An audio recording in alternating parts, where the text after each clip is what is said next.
In September 2017, the Pew Research Center released the results of a comprehensive survey of public attitudes in the US towards robots and automation. The results should be taken with a pinch of salt, as these were opinions rather than predictions, and they come with all the usual challenges associated with asking people to predict the future.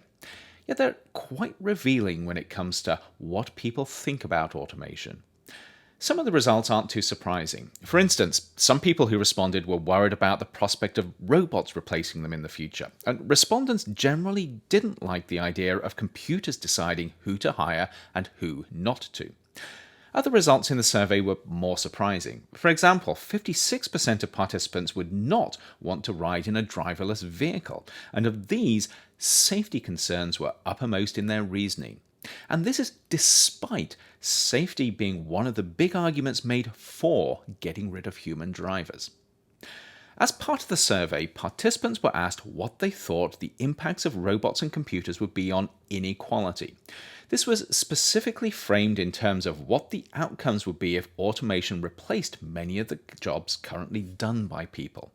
Perhaps not surprisingly, the majority of participants, 76%, thought that increasing automation of jobs would increase inequality.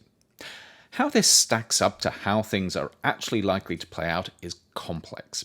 As Eric Brynjolfsson and Andrew McAfee point out in their 2016 bestseller, The Second Machine Age, automation is radically changing the way we live and the work we do.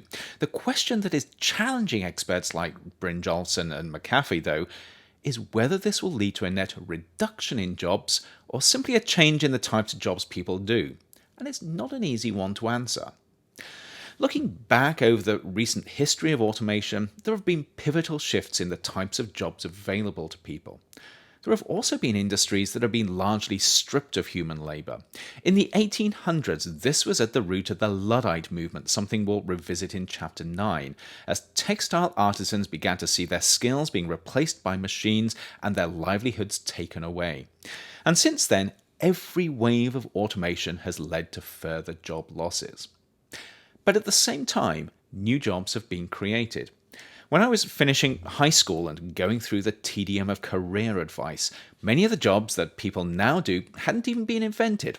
Web designer, app coder, Uber driver, cloud computing expert, YouTube creator, smart city designer, microfinance manager, and so on.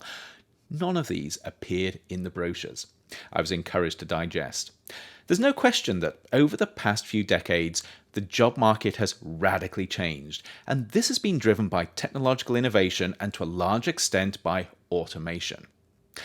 To some, this suggests that we're nowhere near the limit of our capacity to create new things that people can and will pay for.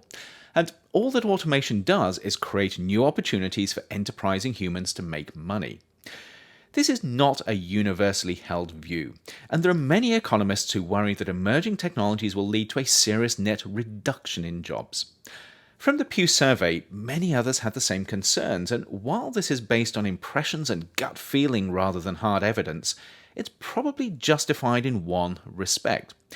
Increasing automation will replace many of the jobs people do today, and unless they had the capacity to develop new skills and switch jobs and career paths, this will lead to job losses. And this in turn leads us to the challenge of ensuring people have access to the educational resources they need as technological innovation continues to transform the world around us. Education is one of those issues that is both critical to social and economic growth and at the same time deeply contentious. Everyone, it seems, has an opinion on what a good education is and how we should be educating people. As a teacher and someone who's married to one, it's hard to escape the deeply entrenched opinions and politics that surround education, and the sheer number of people who think they know what's best, whether they know what they're talking about or not. And yet, despite all of the politicking, there is one cold hard truth as we develop increasingly sophisticated technologies.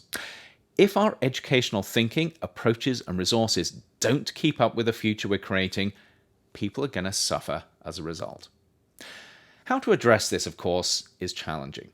But there are an increasing number of initiatives to address the emerging educational needs of the industrial and technological revolution we're in. In my own institution at Arizona State University, for instance, there's a growing recognition that bricks and mortar universities simply don't have the capacity to serve the needs of a growing global population that's hungry to develop the knowledge they need to thrive. In a future where unique skills are needed to ride the wave of radical technological change, we're going to need equally radical innovation in how over 7 billion people are going to acquire these skills. Online learning is beginning to fill some of the gaps here, but this is just a start. If we're going to avoid increasing automation and technological complexity marginalizing a growing number of people, we're going to need to start thinking hard and fast about what we teach, how we teach, and who has access to it.